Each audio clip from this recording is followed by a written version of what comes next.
सौर सेल में प्रयोग किया जाता किस का? तो आपका ऑप्शन होगा सिलिकॉन। ये याद रखिएगा, सिलिकॉन पूछता है, सिलिकॉन का ऐसा ही संकेत होता है। तारों में सबसे ज़्यादा पाए जाने वाले तत्व क्या होता है? हाइड्रोजन है। तारों में सबसे ज़्यादा पाया जाने वाला तत्व क्या होता है? आपका हाइड्रोजन, H। नेक्स्ट है, सूर्य किन तत्वों से मिलकर बना है? तो हाइड्रोजन और हीलियम, दो वो पूछेगा ये कि सूर्य जो है ना उसमें नाभिकीय संलयन भी किससे होता है? हाइड्रोजन से होता है।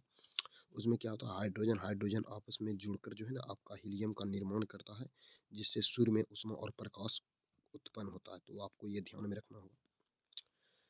नेक्स्ट क्वेश्चन है, मानव शरीर में सर्वाधिक उपस्थित तत्व कौन सा होता है? तो हम लोग ज़्यादा मात्रा में क्या करते हैं? वायु से O2 लेते हैं।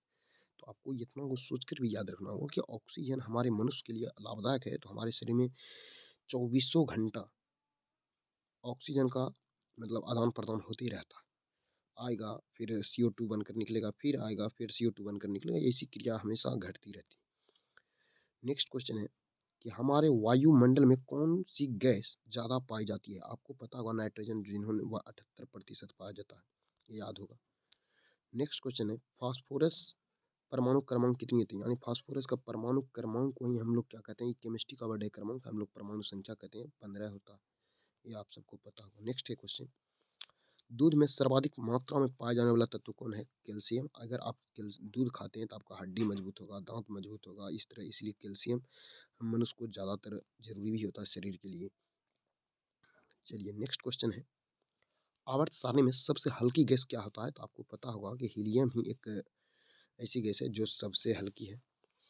नेक्स्ट है कि उन तत्व को क्या कहा जाता है जिसमें कि समान संख्या में प्रोटॉन और भिन्न रूप से संख्या न्यूट्रॉन होते हैं? उसे समस्थानिक कहते हैं। देखिए, समस्थानिक एक वर्ड आता है, समस्थानिक, समस्थानिक आता है आइसोबार्स, और एक संभारिक होता है। समस्थानिक क्या होता है? जिसमें कि परमाणु संख्या समान हो और द्रव्यमान क्या हो? भिन्न हो। द्रव्यमान भिन्न हो और परमाणु संख्या समान हो, उसी को समस्थानिक कहते हैं। लेकिन एक आता है संभारिक। संभारिक क्या होता है? जिसमें द्रव्यमान समान हो और परमाणु संख्या क्या हो? भिन्न हो। परमाणु संख्या भिन्न हो, उसी को संभारिक अति संभारिक कहते हैं। भारिक मतलब भार समान होना चाहिए। नेक्स्ट क्वेश्चन है, सबसे पहले किस वैज्ञानिक ने, ये नीचे वाला क्वेश्चन है आपको,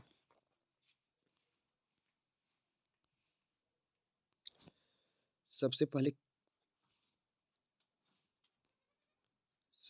किस वैज्ञानिक ने तत्वों का वर्गीकरण किया था? तो आपको बताए थे कि डोबनेयर है जिन्होंने सबसे पहले तत्वों को 3 अति में बांटा था, इसलिए इसे तिर्यक नियम भी कहा जाता है। नेक्स्ट क्वेश्चन, किस वैज्ञानिक ने तत्वों से संबंधित अष्टक नियम दिए थे?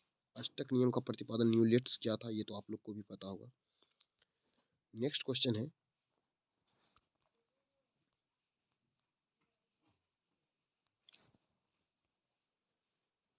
किस वैज्ञानिक ने सबसे पहले आवर्त सारणी का निर्माण किया था?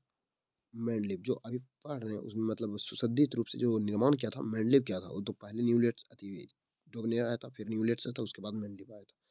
यानी न्यूलेट्स के आवर्त सारणी को ये सिर्फ शुद्ध किया था।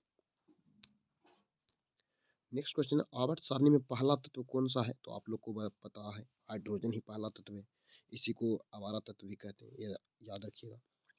आवर्त सारणी में अंतिम तत्व है निष्क्रिय गैस। निष्क्रिय गैस की संख्या हम बताए थे कुल 6 होता है, तो आपको ध्यान में रखना चाहिए। नेक्स्ट है, पोलेनियम की खोज किसने किया था? तो मैडम क्यूरी। रेडियम का खोज भी किसने किया था? तो मैडम क्यूरी। रेडियम भी पूछेगा तो क्या होगा? मैडम क्यूरी ने किया था। नेक्स्ट क्वेश्चन, कौन से तत्व धातु और धातु के गुण को प्रदर्शित करता है? तो सिलिकॉन आपका धातु, और बोरॉन क्या था? वो धातु। सिलिकॉन और बोरॉन और जर्मेनियम, ये आप लोग का धातु और धातु का गुण प्रदर्शित करता है। नेक्स्ट है, संक्रमण तत्व यानी किस ब्लॉक को कहा जाता है? आप लोग को पता होगा डी ब्लॉक। डी ब्लॉक को ही संक्रमण तत्व कहते हैं। और अंतः संक्रमण पूछेगा तो एफ ब्लॉक को कहते हैं। ये आपको ध्यान में रखना जरूरी है। और आप लोग नए हो तो मेरे चैनल को जरूर सब्सक्राइब करें, विद्या एजुकेशन बाय विजय सर, और अपने दोस्तों के साथ ज़रूर शेयर करें। अगर इस तरह का नोट आप चाहते हैं और इम्पोर्टेंट ऑब्जेक्टिव चाहते हैं 2024 की परीक्षा में सफल होना चाहते हैं, तो हमारे चैनल से ज़रूर जुड़िए और मेरा टेलीग्राम पर ज़रूर फॉलो करें। टेलीग्राम भी चैनल का नाम से ही विद्या एजुकेशन बाय विजय सर के नाम से। चलिए, आप लोग को थैंक्स।